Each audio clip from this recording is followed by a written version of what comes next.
Après Emmanuel Macron, c'est au tour de Gérald Darmanin de se féliciter du bilan sécuritaire des JO. En interview dans le Figaro, le ministre de l'Intérieur démissionnaire se félicite du bilan sécuritaire avec ses 35 000 personnes mobilisées tout au long de la quinzaine et jusqu'à 45 000 pour la cérémonie d'ouverture. Et à la vue de ce succès, de nombreuses voix s'élèvent pour que certaines évolutions, certaines améliorations en matière de sécurité demeurent après l'événement. Et on peut le comprendre, on a l'impression qu'en un peu plus de 3 semaines, en un peu moins de 3 semaines, on a réussi à offrir aux Français ce qu'ils réclament depuis des années. Sarah. Oui, alors il y a beaucoup de gens qui se félicitent pour rien, alors que le micro fonctionne. Le micro fonctionne, mais il ne fonctionnait pas au début. D'accord. Il y a beaucoup de gens qui se félicitent pour rien, alors qu'ils n'ont pas de raison de le faire. Monsieur Darmanin, je trouve, a un bilan absolument exceptionnel. Il a très bien géré, j'allais dire cette crise. Non, ça n'a pas été une crise. Les JO, c'était 2 semaines, et là, il y aura les Paralympiques. Donc, il y a eu 45 000 forces de l'ordre déployées. J'ai regardé, c'était exactement la même chose que pour les émeutes de 2023. J'ai regardé les chiffres. Vous vous souvenez, les émeutes, oui, c'est ça, juillet 2023, 45 000 fonctionnaires de police et de gendarmes déployés, le RAID et le GIGN mobilisés. Ça, c'est possible pour une énorme crise. C'est pas possible pour tout le temps. 45 000, ça veut dire qu'on prend les forces de l'ordre de province et on les met à Paris. Donc, à la limite, c'est possible si on veut que Paris soit ultra sécurisé au détriment de la province. C'est pas non plus souhaitable. Mais ça nous montre qu'il y a la peur du gendarme qui existe, le respect de l'uniforme. Et oui, moi, je ne serais pas contre d'avoir, je ne dis pas dans toutes les rues, mais d'avoir beaucoup plus de forces de l'ordre, de leur donner des moyens, un meilleur salaire pour que ce soit une profession quand même plus attractive, parce que là, ils ont eu en moyenne une prime de 1 600 €. Bon, c'est pas non plus énorme, mais oui, je suis pour. Ça, c'est vraiment l'enseignement qu'on peut en tirer, même si la délinquance n'a pas diminué pour tout. J'ai regardé, il y a 7% qui a augmenté pour les trafiquants de stupéfiants. Donc eux, la peur du gendarme n'existe pas, mais on n'est pas surpris. En revanche, pour les atteintes aux biens et aux personnes, oui, je pense que ça a un effet dissuasif. Plus de policiers. Plus d'effectifs, Bernard Cohen-Haddad, comme le dit Sarah Salman, même si les effectifs et les moyens mis en place pendant ces Jeux Olympiques ne pourront bien sûr pas perdurer. On ne peut pas mettre un policier à chaque coin de rue tout au long de l'année.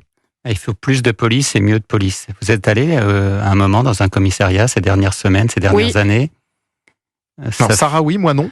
Écoutez, il n'y a rien qui fonctionne. Il n'y a rien qui fonctionne, il n'y a pas très peu de papier, c'est décrépit, ils sont vraiment dans des situations extrêmement vétustes, les locaux. Le personnel fait 3 boulots en un. C'est la misère et c'est ça aujourd'hui qu'il faut inverser. Mais ça, c'est ce que disait Jean-Christophe Couvi sur notre antenne cette semaine, du syndicat de police pour les Unité. Et il disait plus d'effectifs, c'est bien, mais si c'est au détriment des moyens alloués aux forces de l'ordre, c'est pas non plus une solution. En même temps, vous allez au commissariat, là je parle en tant qu'avocate, même l'ordinateur, c'est pas qu'il fonctionne pas, c'est qu'il fonctionne au ralenti ou parfois il faut retaper quelque chose. Ça, on pourrait quand même le changer. Oui, mais ça coûte des sous.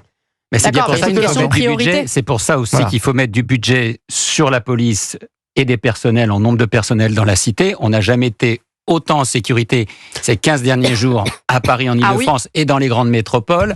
Ça a été dit, y compris dans les transports en commun. Il faut aussi donner plus de moyens à ces personnels en matière de véhicules, en matière de confort, en matière d'ordinateurs. Et puis, il faut aussi inverser la tendance, tout simplement sur la durée, en embauchant des personnels. Et ça a été très bien dit par Sarah, en les rémunérant beaucoup mieux. Plus ils seront rémunérés, mieux ils seront fidélisés. Il y a parfois le blues des policiers. Il y a eu certains suicides dans la police. Il faut effectivement inverser cette tendance. Un dernier point, peut-être, Mickaël, juste pour dire que quand même, Gérald Darmanin a été le seul ministre de l'Intérieur qui a fait 5 ans à l'intérieur. C'est le ministre de l'Intérieur qui est resté le plus longtemps sous la Ve République, et que moi je crois qu'il a fait quand même un bon parcours, même s'il aurait pu faire un peu mieux s'il y avait eu d'autres moyens, notamment en matière budgétaire. Alors à vous entendre en tous les cas, tous les deux, effectivement, il y a plein d'idées. Plus de policiers, des policiers mieux rémunérés, des ordinateurs qui fonctionnent. Je vous ai entendu, Sarah.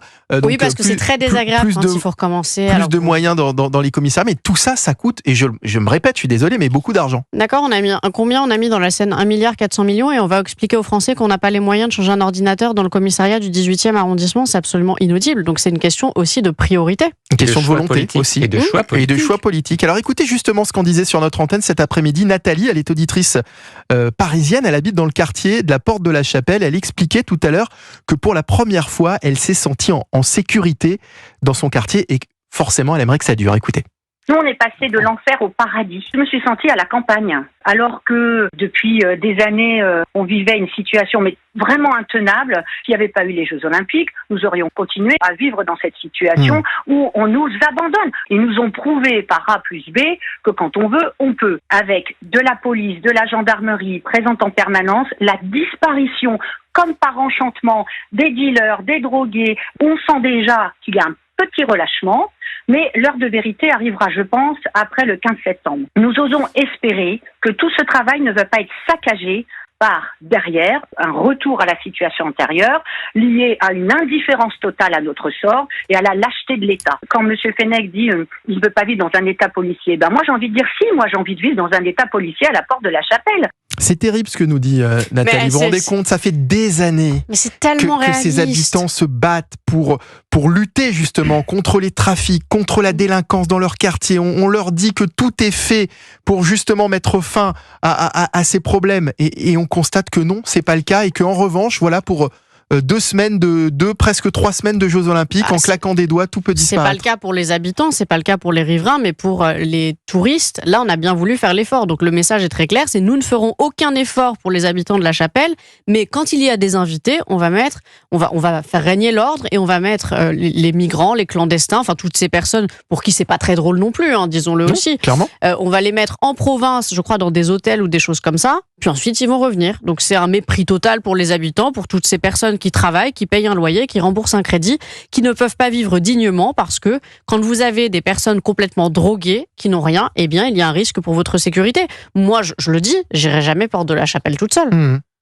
Ah là, visiblement, pendant les Jeux Olympiques, vous auriez pu. Alors, j'aurais pu aller visiter la porte de la Chapelle, effectivement, pendant les Jeux Olympiques. Ça aurait été une occasion. Je sais plus l'expression employée par Madame Hidalgo. Je sais plus, c'était féerique, un truc comme ça.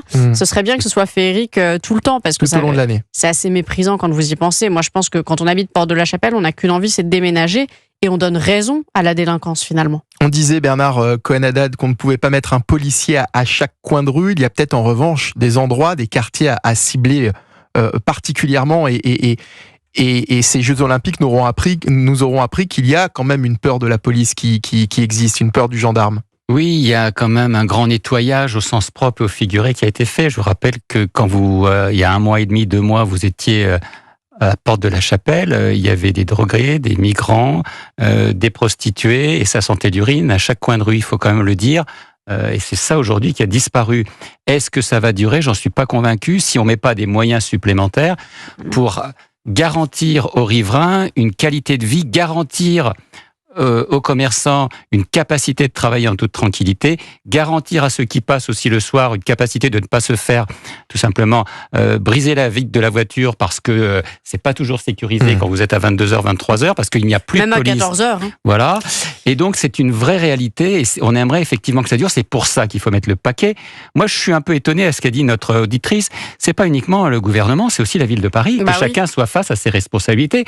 Nous sommes un certain nombre de Parisiens à militer pour que la police soit armée à Paris. Ce n'est pas ce que souhaite la maire de Paris. On le regrette. On veut qu'il y ait effectivement une police armée à Paris, une police municipale armée, que ce ne soit pas uniquement des personnels détachés de la police nationale, et puis qu'il y ait aussi des quartiers sécurisés, que ce soit dans le 18e, que ce soit dans le 19e, que ce soit dans le 20e, que ce soit parfois dans le 14e. Tout ça, ça fait partie effectivement d'un certain nombre. Dans le 10e arrondissement, on voit bien qu'il y a aujourd'hui une zone de non-droit à Paris, et ça, c'est ce qu'il faut condamner. Oui, mais là, vous ciblez à juste titre certains arrondissements, mais moi j'habite le 7e arrondissement et je peux vous dire que le Champ de Mars est littéralement infréquentable et qu'il serait même hors période de JO dangereux d'y aller.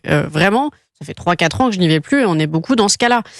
Mais sinon, vous avez raison. Mais moi je pense que ceux qui disent, et je ne parle pas du tout de Georges Fenech dont les propos sont souvent extrêmement justes, on veut pas de police partout.